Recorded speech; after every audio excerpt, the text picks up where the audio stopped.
Welcome back. In this video, I will guide you how you can change line color in Excel like this one. This is pretty simple and easy. Let's get started. You need to click on insert and click on the illustrations, click on the shapes, and in the line you need to select the straight line. And now hold down the shift key and draw a simple line. And then you will see that shape format tab on the ribbon.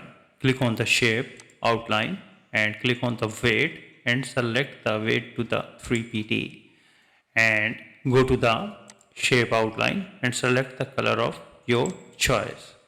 You can also go to the shape outline, and if you want to insert dashes you can select the dashes and whatever your choice in the list given below.